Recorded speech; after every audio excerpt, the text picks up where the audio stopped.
जिंदगी शर्त है तलबगारे मौत, खुद ब खुद मर जाओगे जो जिंदा रहोगे तुम। जेल की मैदानी दीवार पे लिखा ये शेर पढ़कर वो सोच रही थी कि यहाँ किस में इतनी हिम्मत है जो जेल की अंदरूनी दीवारों को लिखने के लिए इस्तेमाल करे। ये क्या कर रही है यहाँ, आगे चलो। पुलिस ने एक सुबह इसे बाकी औरतों के साथ मैदान में हाँकने के बाद एक दीवार के पास बेकार खड़ा देख के कहा, तो वो आगे बढ़ने से पहले एक साथी कैदी से पूछने लगी, ये यहाँ किसने लिखा है? वही जो कल जेल से भाग गई। इस कैदी औरत की बात पे इसने चौंक के इसे देखा। कौन भाग गई जेल से? अरे वही शीशा कंगा। क्या नाम था इसका? इसने जहन पे जोर डाला। आईना नाम था। वो झट से बोली, हाँ वही आईना। इस औरत ने जवाब दिया तो एक तीसरी पुरानी कैदी औरत जो इन दोनों की बातें सुन रही थी आसमीन से बोली, तेरी तो बहन थी ना वो? तो आसमीन जवाब में खामोश रही। घबरा मत, मैं जानती हूँ तेरी बहन थी और ये भी जानती हूँ कि इसके चाल चलन की वजह से तू एक ही जेल में रहते हुए भी इससे ला ताल्लुक रहती थी। वैसे बड़ी खरनाट लड़की थी, ना जाने कैसे भाग गई। मैं तो यहाँ पड़ी पड़ी बूढ़ी हो गई हूँ, लेकिन मुझे तो आज तक कोई भागने का रास्ता न मिला। और वो कल की आई लड़की कुछ ही सालों में यहाँ से भाग भी निकली। सुना है इसे उम्र कैद हुई थी, पर कौन अपनी जवानी इस जेल की चार दीवारी में कैद करके रखना चाहेगा।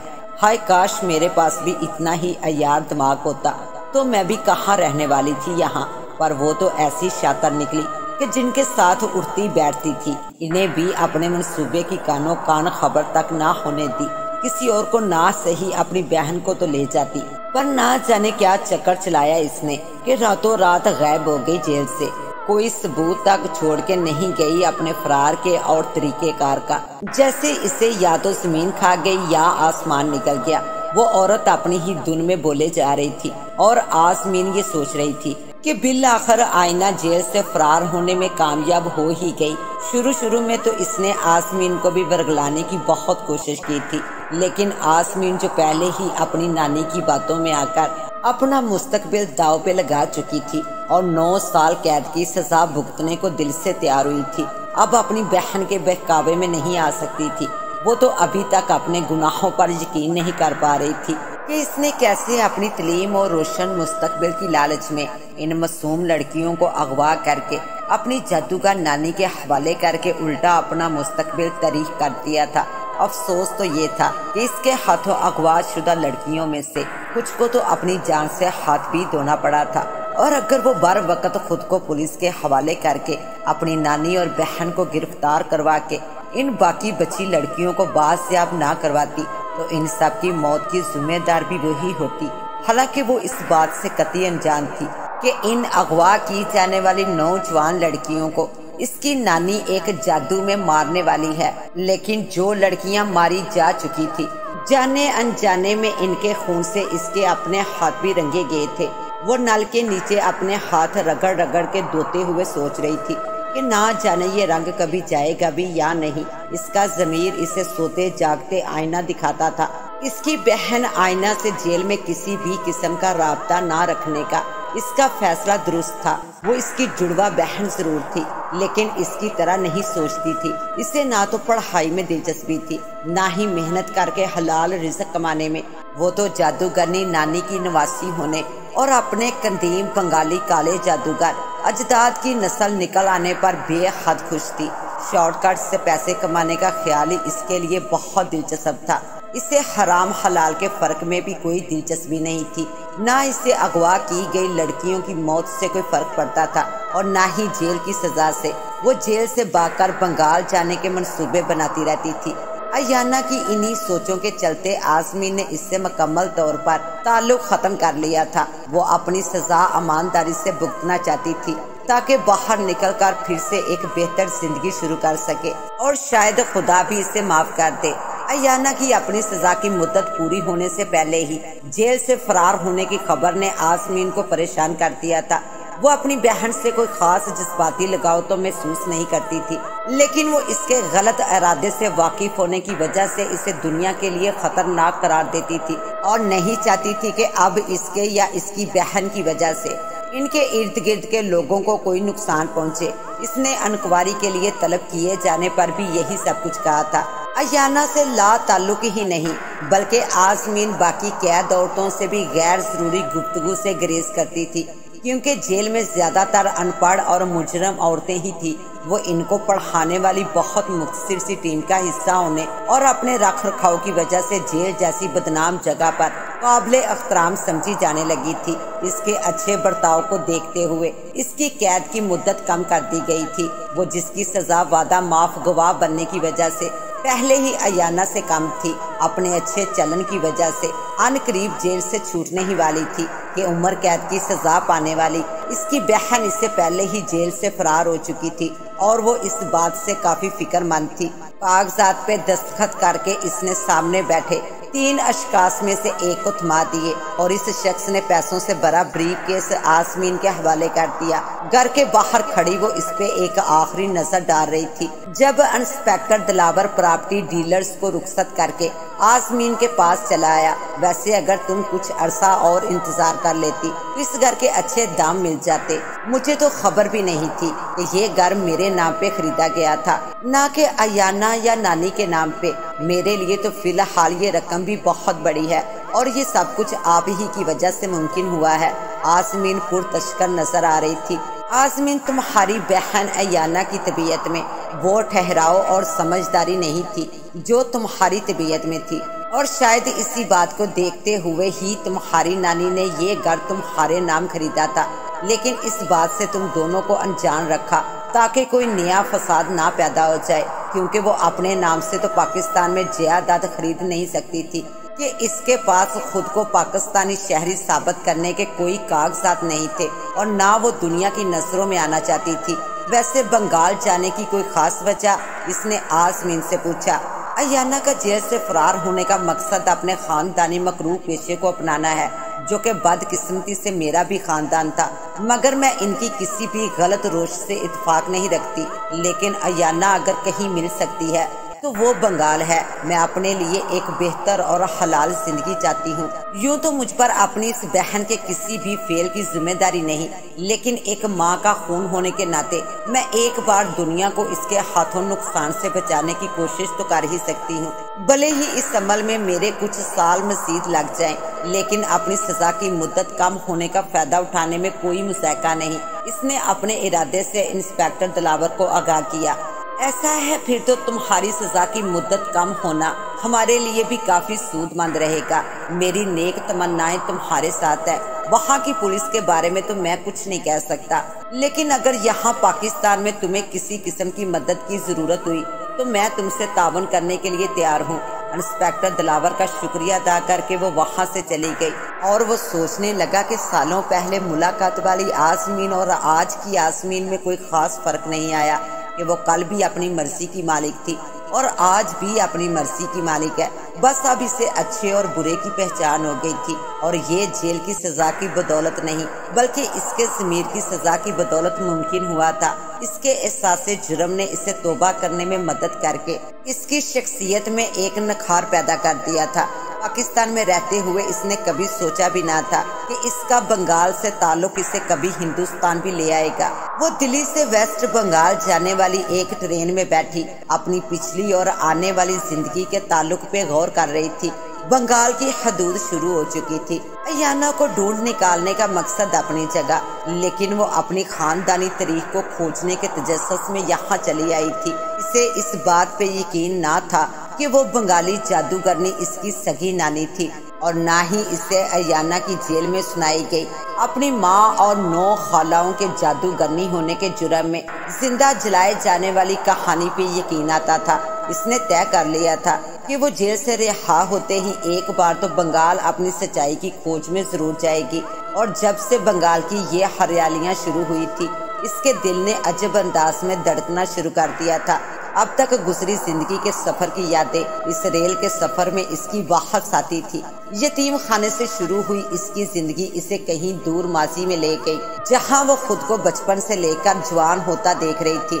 स्कॉलरशिप पे अपनी पढ़ाई जारी रखते हुए इसने पहली बार टैक्सी चलाकर रिस्क कमाना शुरू ही किया था। कि यतीम खाने में इसकी रिश्ते की खाला बनकर मिलने आती एक औरत इसकी नानी निकल आई और एक लड़की जुड़वा बहन, और यहाँ से शुरू हुई इसके जेल जाने तक की कहानी। वो और अयाना दोनों अलग अलग यतीम खानों में पली थी। कुछ ही महीनों में दोनों बहनों को इनकी नानी इन्हें बंगाल से पाकिस्तान ले आई थी और अपने मंसूबे के मुताबिक इसने इन दोनों को अलग अलग यतीम खानों में दे दिया था।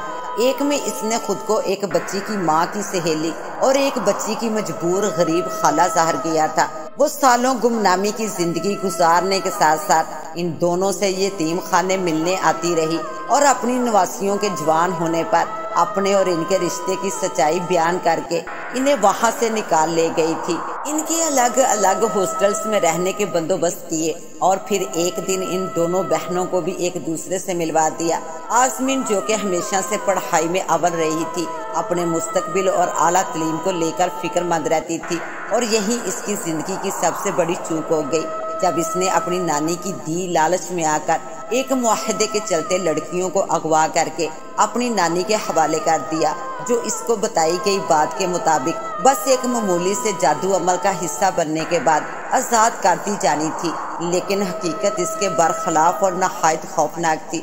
जो इसकी जादूगर नानी और बहन ने इससे छुपाई थी, वो नौजवान लड़कियां तो किसी शैतानी अमल में कुर्बान की जाने वाली थी और इनके मुर्दा जिस्म इस जादूगर औरत की मरी हुई बेटियों की बदरूहों के मस्कन बनाए जाने वाले थे। सच्चाई मालूम होने पर इसने इन लड़कियों की जान बचाने के लिए अपनी नानी के मकरूह इरादे का हिस्सा बनने से इनकार कर दिया। डर खुद पुलिस के आगे पेश हो गई, मगर जो मारी गई थी इनकी मौत का दुख और अपना एहसास जुर्म इसे एक पल चैन नहीं लेने देता था। सिर्फ यही कर्ब काफी नहीं था कि जेल में अपनी बहन की जुबानी मालूम हुई अपनी बंगाली माँ की मजलूम दास्तान ने इसे और बेचैन कर दिया था और अब इसकी जिंदगी का ये तीसरा बाप ना जाने इसे क्या दिखाने वाला था। वो चंद माह की थी जब इन्हें पाकिस्तान पहुंचा दिया गया था, लिहाजा हिंदुस्तान की सरजमीन से इसे अब तक कोई जज्बाती लगाव तो महसूस नहीं हुआ था। लेकिन जब से बंगाल की हदूद शुरू हुई थी, तब से इनकी माँ के बारे में अयाना की बताई कहानी इसके दिमाग में किसी फिल्म की तरह चल रही थी। कभी उत्तर रूप के गांव का खाका इसके दिमाग में बनता, तो कभी जंगल में दरख्त के साथ बांधकर जलाई गई इन 10 जादूगरनी बहनों की चीखें इसे बेकरार कर देती। इसका दिल घबराने लगता। इसे अपनी नानी या अयाना में से किसी पे इतबार तो ना था, लेकिन ना जाने इसे बंगाल के कदीम जादूगर घराने की वो कहानी यहाँ पहुँचते ही सच क्यों लगने लगी थी। इसका दिल चीख चीख कर इस किस्से की सच्चाई की गवाही दे रहा था। आखिर क्यों? क्या बंगाल की फिजा में ही कोई जादू है? क्या यहाँ का माहौल इसे पहचानता है? आखिर ये नामुमकिन भी क्यों कर हो सकता है कि इसके आबाओ अजदाद यहाँ के सबसे पुराने और बड़े जादूगर थे, जो कई नस्लों से अपने इस खानदानी पेशे को इसी सरजमीन पर परवान चढ़ाते आ रहे थे और अब सिर्फ आसमीन और अयाना ही इस नस्ल के आखिरी नुमाइंदगान थे। जैसे जैसे मंजिल करीब आती जा रही थी, इसका तजस्सुस पछतावे में बदलने लगा था। आखिर मुझे क्या सूझी जो मैं यहाँ चली आई। इसे अपने फैसले पर अफसोस हो रहा था। इसका दिल यहाँ आने पे मुतमिन ना था। इसे लगा जैसे इसका यहाँ आना इसके लिए किसी नई मुसीबत का पेशे खैमा साबित होने वाला है। लेकिन अपनी माँ और अपने बाप की कहानी सुनने के बाद से वो बंगाल जाकर एक बार इनके घर और गांव को देखना चाहती थी, सो चली आई। लेकिन अब इसका दिल बहुत बेचैन था। चलो, जब यहाँ तक आ ही गई हूँ तो अब अपना मकसद पूरा करके ही जाऊंगी। और इसने अनगिनत सोचों में घिरे अपने दिल को ये कहकर तसल्ली दे ली कि बस कुछ दिनों की बात है, मुझे कौन सा हमेशा के लिए यहाँ रहना है। ट्रेन के स्टेशन पर रुकते ही इसे फिर से घबराहट ने आन घेरा। अब भी वक्त है आजमीन, इसी ट्रेन से वापस हो लो। नहीं, इसमें इतना डरने की क्या बात है। मेरे माँ बाप की सरजमीन है और अब तो आ गई हूँ तो सब देखकर और सब जानकर ही वापस जाऊंगी। इसने अपने दिल को तसल्ली और यहाँ ठहरने की वजह दोनों देते हुए ट्रेन से प्लेटफार्म पर कदम उतार दिया। आपको कहाँ जाना है? मैं पिकअप ड्राइवर, एक 17-18 साल के गहरे सांवले लड़के ने इसका सामान पकड़ते हुए इससे बंगाली में पूछा। इससे पूरी बात तो समझ में नहीं आई, पर वो इसका मतलब समझ चुकी थी। हिंदी वो भूल गई थी कि यहाँ उर्दू से तो सब लोग नहीं, लेकिन हिंदी से तो फिर भी वाकिफ होंगे। कि ये इनकी कौमी जुबान है। Yes yes madam, I know English. Hindi भी थोड़ा थोड़ा। वो बंगाली लहजे में बोला। चलो यानी हम एक दूसरे की बात समझ सकते हैं ना। आसमीन ने यकीन दहानी चाहिए। Yes yes madam, you speak English, I understand. इसके जवाब पे आसमीन ने मुस्कुराते हुए अपना बैग इसके हवाले कर दिया। नाम क्या है तुम्हारा? आसमीन ने इसके साथ चलते हुए पूछा। मेरा नाम भानु है। इसने बंगाली लहजे में हिंदी बोलने की कोशिश की। भानु, मेरा नाम आसमीन है। मुझे आज रहने के लिए कोई अच्छा सा गेस्ट हाउस या होटल का कमरा चाहिए, फिर कल बताऊंगी कि मुझे कहाँ जाना है।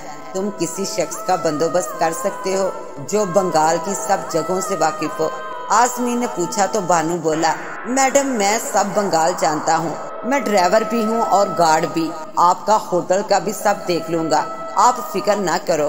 भानु, तुमने तो मेरी बहुत बड़ी मुश्किल आसान कर दी।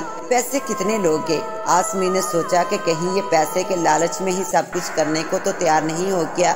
मैडम, मैं ज्यादा पैसे नहीं लेता, लेकिन बाकी लोग आपसे बहुत पैसे लेंगे। आप यहाँ की नहीं लगती हो, बंगाल पहली बार आई हो। भानु ने इसका सामान गाड़ी में रखते हुए अपनी सफाई दी और सवाल भी कर दिया। बंगाली ही नहीं, मैं तो इंडिया ही पहली बार आई हूँ। आसमीन के जवाब पे इसने हैरत से इसे देखते हुए पूछा, कहाँ से आई हो मैडम? पाकिस्तान से। आसमीन ने अंदर बैठते हुए मुस्कुराकर कहा। आप मुसलमान हो? इसने पूछा। हाँ, आसमीन ने मुख्तसर सा जवाब दिया। किसी से मिलने आई हो आप? भानु का तजस्सुस बरकरार था। हाँ, यूं ही समझ लो, अपने माँ बापा के गांव वालों से मिलने। आसमीन ने भानु को मजीद उलझा दिया। आपका माँ बाप यहाँ पे, पर आप तो पाकिस्तानी हो। भानु गाड़ी चलाते हुए भी इसके इंटरव्यू को जारी रखे हुए था। मेरे माँ बाप बंगाली थे, इनके मरने के बाद मुझे पाकिस्तान भेज दिया गया था। अब आसमीन को इसके सवालों से कोफत होने लगी थी। भानु, मेरे सर में दर्द है, आराम करना चाहती हूँ। होटल कितनी दूर है? इसने पूछा तो भानु बोला, मैडम बस आधे घंटे में पहुँच जाएंगे। आपको अच्छे होटल का ही बताऊंगा। आप तो बंगाली और देखने में नहीं लगती हो। मैं आपकी सब हेल्प करूंगा। भानु, जो इसके पाकिस्तानी होने पर पहले परेशान हुआ था, अब इसके बंगाली निकल आने पर खुश हो रहा था। Thank you Bhanu. और वो ये कहकर खिड़की से बाहर झांकने लगी। होटल में कमरे की बात करके भानु आसमीन को चाबियां देते हुए बोला, मैडम आपको कमरा मिल गया। बस आप किसी को ये नहीं बताना कि आप मुसलमान हो और पाकिस्तान से आई हो। ऐसा क्यों? आसमीन ने हैरत से पूछा। मैडम, यहाँ पे मुस्लिम हिंदुओं का बहुत बड़ा झगड़ा है। मेरा भी सारा रिश्तेदार बांग्लादेश से बंगाल आ गया और यहाँ का ज्यादातर मुसलमान बांग्लादेश चला गया। यहाँ पे ज्यादा बंगाली हिंदू करके रहते हैं ना, और ये होटल भी एक हिंदू बंगाली का है। वो मुसलमान बंगाली का बहुत खिलाफ है, तो ऐसे में आपकी सेफ्टी के वास्ते बोला। भानु, तुम्हें भी यही होटल मिला था मुझे ठहराने को? आप यहाँ बेफिक्र होकर रहना और कोई काम हो तो मुझे बताना, ये है मेरा नंबर। भानु ने एक कार्ड निकालकर आसमीन के हवाले किया।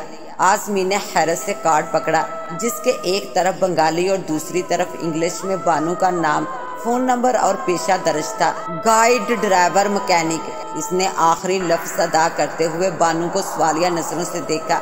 यस मैडम, वो बचपन में मैकेनिक का काम भी सीखा था, इसलिए मुझे सारा काम आता है। फिर बड़ा होकर ड्राइवर बन गया तो सोचा गाइड भी बन जाता हूँ। इसने वजाहत की। चलो, गुड फॉर यू। अच्छा भानु, मेरे लिए एक मोबाइल फोन और एक नंबर का बंदोबस्त कर सकते हो? यस मैडम, हो जाएगा, कल हम लेता आएगा। बस आप मेरे को ये बताओ कि मैं कितने बजे आऊँ? आसमीन ने कहा, सुबह आ जाना। मुझे अतरूप और सांझ जाना है।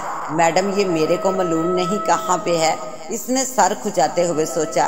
तुम तो कह रहे थे कि तुम पूरे बंगाल को जानते हो। आसमीन ने कदरे खफगी से कहा, मैडम मैं जानता तो पूरे बंगाल को हूँ, पर ये जगह का नाम कभी सुना नहीं। कल फोन लाओगे तो मैप से देख लेंगे। आसमीन ने इससे मशवरा दिया। वो तो हम देख लेगा, पर अभी आप कुछ बताओ कि वो कैसी जगह है। भानु, मैं ज्यादा तो नहीं जानती, बस इतना पता है कि एक बहुत बड़ा और खूबसूरत जंगल है और इसके चारों तरफ गांव हैं या थे। इस जंगल में एक नदी भी बहती है या थी। आसमीन गैर यकीनी अंदाज में भानु को वो तफसील बता रही थी जो जेल में अयाना की जुबानी सुनी कहानी से इसके इल्म में आई थी। भानु हंसने लगा। मैडम, जंगल और गांव तो रहते ही ना, और ज्यादातर जंगल में नदी भी बहने को रहती है, पर आप फिक्र मत करो, मैं सब कुछ पता करके आपको ले जाऊंगा। बानू ने जैसे तैसे अपना सवाल खुद ही हल कर दिया। थैंक यू बानू। आसमी ने एक बार फिर इसका शुक्रिया अदा किया तो वो आजिज़ी के साथ सारा हलाता होटल से निकल गया। अगले रोज बानू सुबह सवेरे ही आन पहुंचा था। आसमीन जल्दी से तैयार होकर इसके साथ बोली, बानू कहीं से अच्छा सा नाश्ता करवा दो। आपने नाश्ता नहीं किया मैडम? बानू बोला, नहीं, मुझे अंदाजा नहीं था तुम इतनी सुबह ही आ जाओगे। डोंट वरी मैडम, मैं आपको बहुत अच्छी जगह बंगाली नाश्ता खिलाता हूँ। और बानू ने गाड़ी स्टार्ट कर दी। मैडम, ये आपका फोन और सिम भी इसी में है। इसने एक बाजार में नाश्ते का ऑर्डर देने के बाद फोन आसमीन के हवाले करते हुए कहा। आसमीन ने इसकी कीमत पूछी तो बानू शर्माते हुए बोला, मैडम अभी आप पहले नाश्ता करो। और आसमीन ने देखा कि ये डिश कुछ और नहीं बल्कि पाकिस्तानी छोले भटूरे हैं, साथ आलू भाजी, जो कि पाकिस्तानी हलवा पूड़ी के नाश्ते के साथ खाई जाती है। एक और चीज थी, वो थी कसूंदी, जो कि एक कस्टर्ड सास था जिसमें आम की फाड़ियां भी थी। इसका जायका काफी तेज था। ये गालबन एक डिप थी जो इसने पाकिस्तान में तो कभी नहीं खाई थी और शायद ये छोले भटूरे के साथ अचार की जगह पेश की जाती थी। मैडम सॉरी, मैं आपका मोबाइल डाटा ऑन करवाना भूल गया। कोई बात नहीं बानू, मुझे बताओ क्या सेटिंग है, मैं अभी कर लेती हूँ। आसमीन ने पूछा तो बानू झट से बोला, मैडम आपसे नहीं होगा। ये नए नंबर पे कस्टमर सर्विस वाले बहुत तंग करते हैं और आपको तो इनकी बात समझना भी मुश्किल होगा। और आज शहर में जुलूस तो नेटवर्क भी बंद ही होने को है। क्या यहाँ भी सब कुछ होता है? मतलब नेटवर्क बंद कर देते हैं। आसमीन को इस बात पे वो दिन याद आ गया जब इसने पाकिस्तान में ऐसे ही एक दिन बस स्टॉप पे खड़ी 3 कॉलेज की लड़कियों को अगवा किया था। बानू की आवाज पे वो अपने ख्यालों से बाहर आ गई। हाँ मैडम, बहुत। यहाँ तो डेली का प्रॉब्लम है, तो हम उत्तर रूप और सांझ कैसे जाएंगे? आसमीन ने पूछा तो वो बोला, मैडम हमने कल सब पता कर लिया था। और वो बानू का जवाब सुनकर कुछ मुतमिन होकर सीट से टेक लगाकर खिड़की से बाहर देखने लगी। बंगाल के शहर जितने गुंजान आबाद थे, यहाँ के जंगलाती इलाके उतने ही सुनसान थे। हद निगाह तक फैली हरियाली के बावजूद अजीब वीरानी थी। गाड़ी जंगल के बीचों बीच गुजर रही थी और आसमीन के दिमाग में अपनी माँ और खालाओं को जला दिए जाने का किस्सा किसी फिल्म की तरह चल रहा था। इसे लगा कि इसे इस जंगल से इन 10 बहनों की चीखें सुनाई दे रही हैं।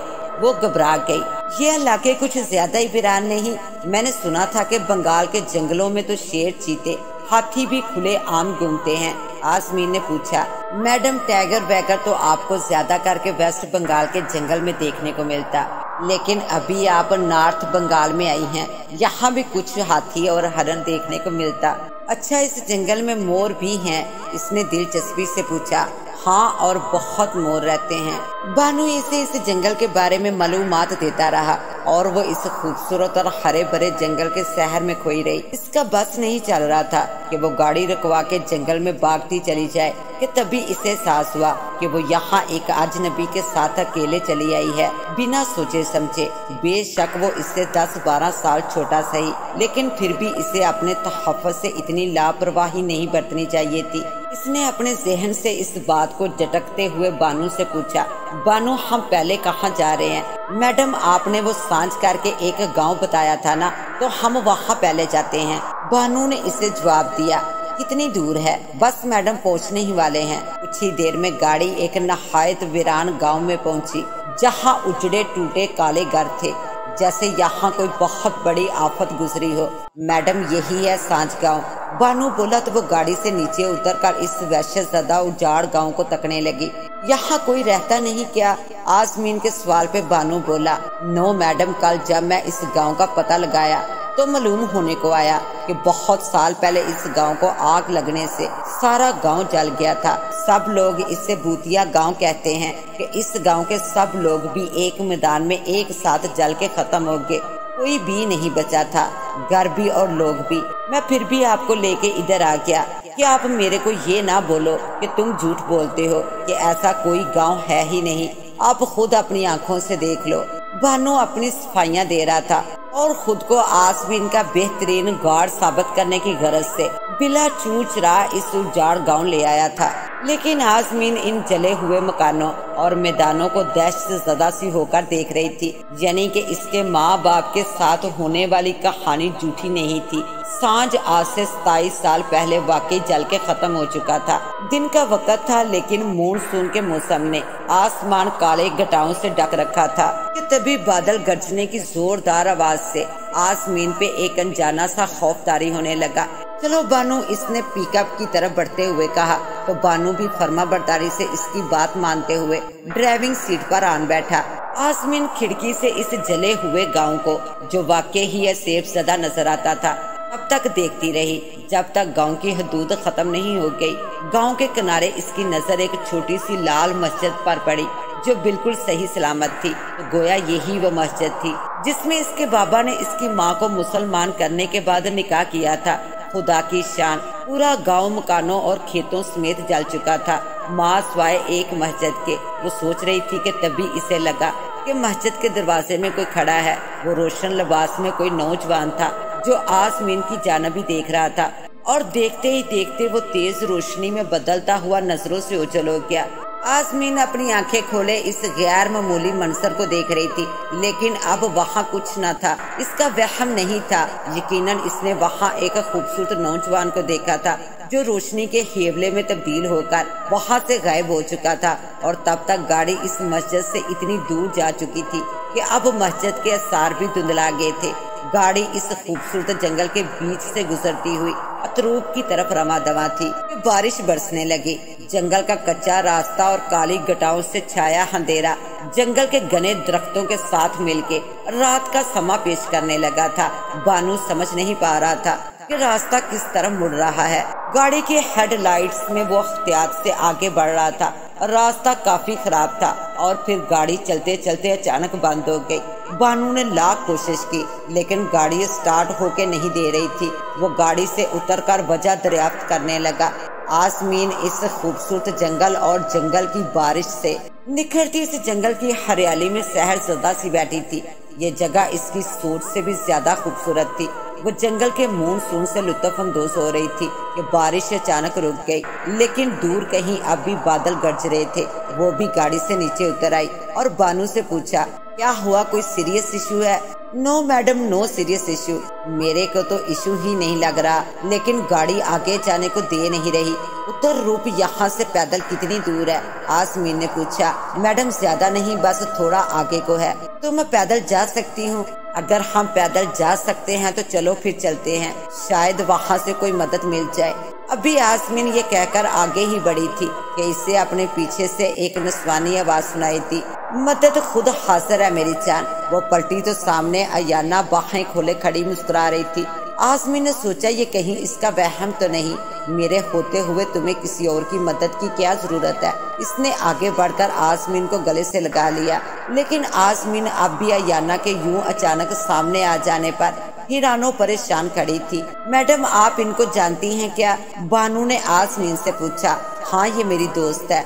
आसमीन ने जानबूझकर इसे बहन कहने से गुरेज किया, लेकिन ये मेरी बहन है। अयाना ने बानू को हंसते हुए जवाब दिया, मतलब बहन जैसी दोस्त। आसमीन ने अयाना को घूरते हुए असला की। अयाना इसकी घबराहट से महफूज होते हुए बोली, हाँ मेरी जान, तुम मुझे बहन ना सही दोस्ती मान लो। मैडम, पर आप तो बंगाल पहली बार आई हैं और ये मैडम तो बंगाली ही मालूम पड़ती हैं, तो आप लोगों की दोस्ती कैसे हुई? बानू अयाना की हल्की सांवली रंगत और बड़ी बड़ी आंखें देखकर इसके बंगाली होने पे यकीन करते हुए बोला, हम एक साथ पढ़ते थे। आसमीन की जगह अयाना ने जवाब दिया तो वो हैरत से बोला, कहाँ पे? आप पाकिस्तान गई थी? क्योंकि आसमीन मैडम तो कभी बंगाल नहीं आई, हम अमेरिका में साथ पढ़ते थे।